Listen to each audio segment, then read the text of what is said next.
Hello friends. Bharat सरकार द्वारा संचालित दो पेंशन स्कीम्स काफ़ी चर्चित रही हैं। पहला है नेशनल पेंशन स्कीम यानी एनपीएस और दूसरा है अटल पेंशन स्कीम यानी एपीवाई। इस वीडियो में मैं आप लोगों को इन दोनों स्कीम्स के बारे में बताने जा रहा हूं। इस वीडियो में मैं इन दोनों स्कीम्स की कंपैरिजन करूंगा और इससे आप सभी के लिए यह डिसीजन लेना काफ़ी आसान हो जाएगा कि कौन सा पेंशन स्कीम आपके लिए बेहतर है। दोस्तों, आप सभी का मेरे channel positive pitch ignited mind में हार्दिक स्वागत है।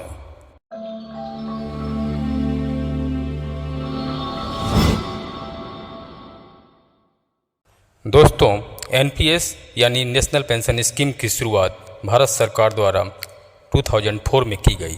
दूसरी तरफ एपीवाई यानी कि अटल पेंशन स्कीम को इंडियन गवर्नमेंट ने 2015 में लॉन्च किया था। दोनों ही पेंशन स्कीम्स भारत सरकार द्वारा मान्यता प्राप्त pension fund regulatory and development authority यानी पीएफआरएडीए द्वारा संचालित की जाती हैं। परंतु एक तरफ एनपीएस एक वॉलंटरी रिटायरमेंट सेविंग स्कीम है, जबकि दूसरी तरफ अटल पेंशन स्कीम भारत सरकार द्वारा बैकड है और गारंटीड मंथली पेंशन प्रोवाइड करती है। एनपीएस में अकाउंट नॉन रेसिडेंट इंडियन और इंडियन सिटीजन दोनों ही ओपन करवा सकते हैं। एनपीएस में अकाउंट ओपन करने के लिए मिनिमम एज 18 ईयर्स तथा मैक्सिमम एज 55 ईयर्स होना चाहिए।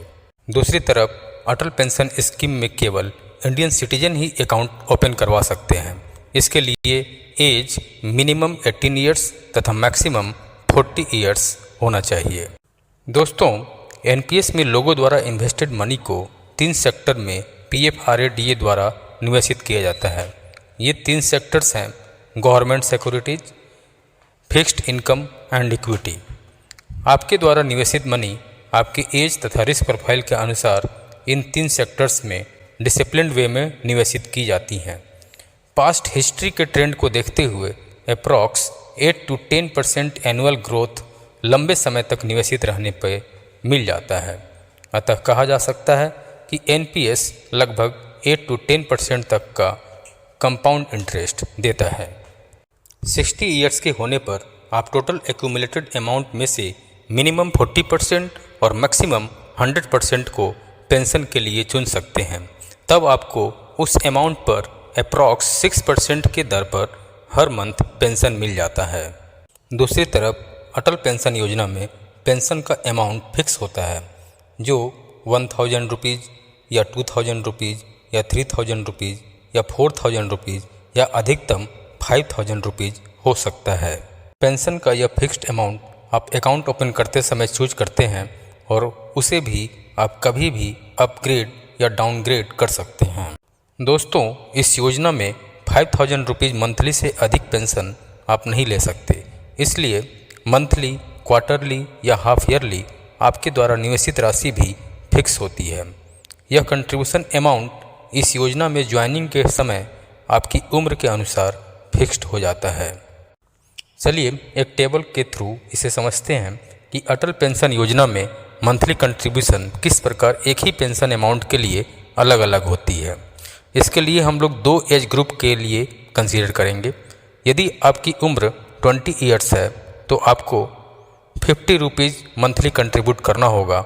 यदि आपको 60 ईयर्स के बाद पेंशन के रूप में 1000 रुपीज़ चाहिए। इसी प्रकार 5000 रुपीज़ पेंशन के लिए आपको मंथली 248 रुपीज़ कंट्रीब्यूट करना होगा और यह कंट्रीब्यूशन आपको आने वाले 40 ईयर्स तक, यानी कि जब तक आपकी उम्र 60 ईयर्स नहीं हो जाती है तब तक करना होगा।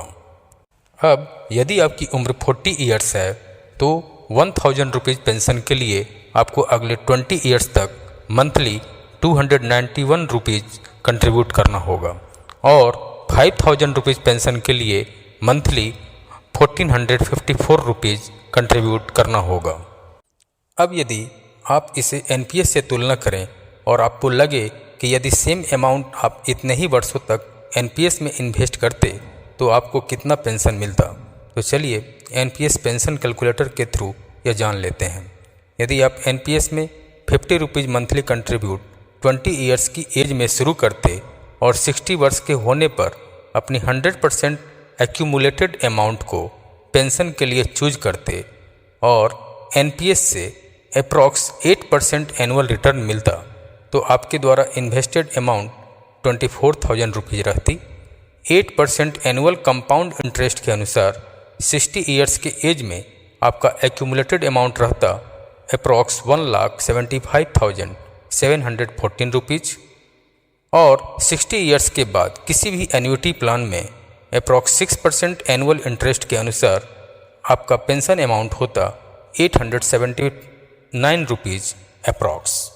इसी कंडीशन में यदि एनपीएस द्वारा 9% एनुअल रिटर्न मिलता तो आपका मंथली पेंशन होता 1179 रुपीज़। क्योंकि अटल पेंशन योजना इसी कंट्रीब्यूशन के लिए 1000 रुपीज़ पेंशन प्रोवाइड कर रहा है, इसका मतलब है कि अटल पेंशन योजना में हमें 8.5% एनुअल रिटर्न मिल रहा है। अटल पेंशन योजना के 3 बेनिफिट्स हैं। पहला, जिसने इस योजना को लिया है उसे 60 ईयर्स के बाद आजीवन गारंटेड पेंशन के रूप में 1000, 2000, 3000, 4000 या 5000 रुपीज़ मिलती रहेगी। दूसरा, उस व्यक्ति की मृत्यु के बाद वही पेंशन राशि उसके पति या पत्नी को आजीवन प्राप्त होती रहेगी। और तीसरा कि पति और पत्नी दोनों की मृत्यु के बाद नॉमिनी को एक मुश्त राशि प्रदान की जाएगी, परंतु यह एक मुश्त राशि आपके पेंशन प्लान पर निर्भर करेगी। यदि आपने 1000 रुपीज़ के पेंशन प्लान को ऑप्ट किया है तो नॉमिनी को 1.7 लाख मिलेगा। इसी प्रकार 2000 रुपीज़ के पेंशन प्लान के लिए 3.4 लाख, 3000 रुपीज़ के पेंशन प्लान के लिए 5.1 लाख, 4000 रुपीज़ के पेंशन प्लान के लिए 6.8 लाख और 5000 रुपीज़ के पेंशन प्लान के लिए अधिकतम 8.5 लाख मिलेगा। यदि अकाउंट होल्डर 60 ईयर्स कंप्लीट होने से पूर्व ही एपीवाई अकाउंट को बंद करके एक्यूमुलेटेड अमाउंट को विड्रॉ करना चाहता है तो विड्रॉल पॉलिसी को जानना जरूरी है। जनरली 60 ईयर्स से पूर्व अटल पेंशन योजना से एग्जिट परमिटेड नहीं है। जिस व्यक्ति के नाम पर यह अकाउंट है उसकी 60 ईयर्स कंप्लीट करने से पूर्व मृत्यु के केस में उसके पति या पत्नी को यह ऑप्शन दिया जाता है कि वे इस अकाउंट को जारी रखें और मंथली कंट्रीब्यूशन जमा कराते रहें। टेन्योर कंप्लीट होने के बाद जो स्पाउस जिंदा है उसे आजीवन पेंशन अमाउंट मिलता रहता है और उसकी भी मृत्यु के बाद नॉमिनी को एक मुश्त राशि प्रदान कर दी जाती है। परंतु अकाउंट होल्डर की मृत्यु के बाद उसकी पति या पत्नी यदि फर्दर कंट्रीब्यूट नहीं करना चाहते हैं तो उस समय तक जमा राशि ब्याज सहित उन्हें वापस कर दी जाती है। इसके अलावा जिस व्यक्ति के नाम पर यह अकाउंट है उसे किसी गंभीर बीमारी के केस में भी यह अकाउंट बंद कराया जा सकता है और उस समय तक की जमा राशि ब्याज सहित वापस कर दी जाती है। हम सभी को सबसे ज़्यादा उत्सुकता इसी बात की रहती है कि क्या इन स्कीम्स में इन्वेस्ट करने से कोई टैक्स बेनिफिट मिलेगा। तो दोस्तों, एनपीएस तथा अटल पेंशन योजना दोनों में ही सेम तरीके से टैक्स बेनिफिट लिया जा सकता है। दोनों में ही अर्ली कंट्रीब्यूटेड अमाउंट को इनकम टैक्स के सेक्शन 80 CCD1 के तहत क्लेम किया जा सकता है। ध्यान रहे कि सेक्शन 80C, 80CCC और 80 CCD1 के तहत कंबाइंड रूप से 1.5 लाख से ज़्यादा क्लेम नहीं किया जा सकता। यदि आपने 1.5 लाख की लिमिट को क्रॉस कर लिया है तो एनपीएस या अटल पेंशन योजना में कंट्रीब्यूटेड अमाउंट को आप इनकम टैक्स के सेक्शन 80 CCD1B के तहत मैक्सिमम 50,000 तक डिडक्शन के लिए क्लेम कर सकते हैं। सो फ्रेंड्स, अटल पेंशन योजना को मेनली गरीब तथा अनऑर्गेनाइज्ड सेक्टर में काम करने वाले लोगों के लिए बनाया गया है, जिससे बुढ़ापे में उन्हें कुछ अमाउंट जीवन पर्यंत पेंशन के रूप में मिलता रहे। परंतु कोई भी व्यक्ति जो ज़्यादा पेंशन चाहता है उसे एनपीएस में अकाउंट खुलवाना चाहिए।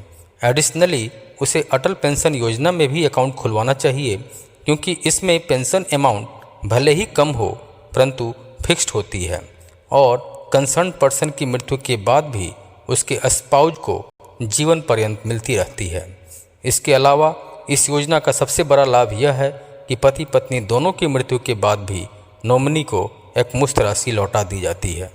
सो फ्रेंड्स, अब तक आप लोगों ने डिसीजन ले लिया होगा कि आपको किन पेंशन स्कीम को चूज करना है। यदि फिर भी कोई डाउट है तो कमेंट सेक्शन में आप लिखिए और मैं निश्चय ही उसे क्लैरिफाई करने की कोशिश करूंगा। आप सभी को मेरे इस वीडियो को अंत तक देखने के लिए बहुत बहुत धन्यवाद।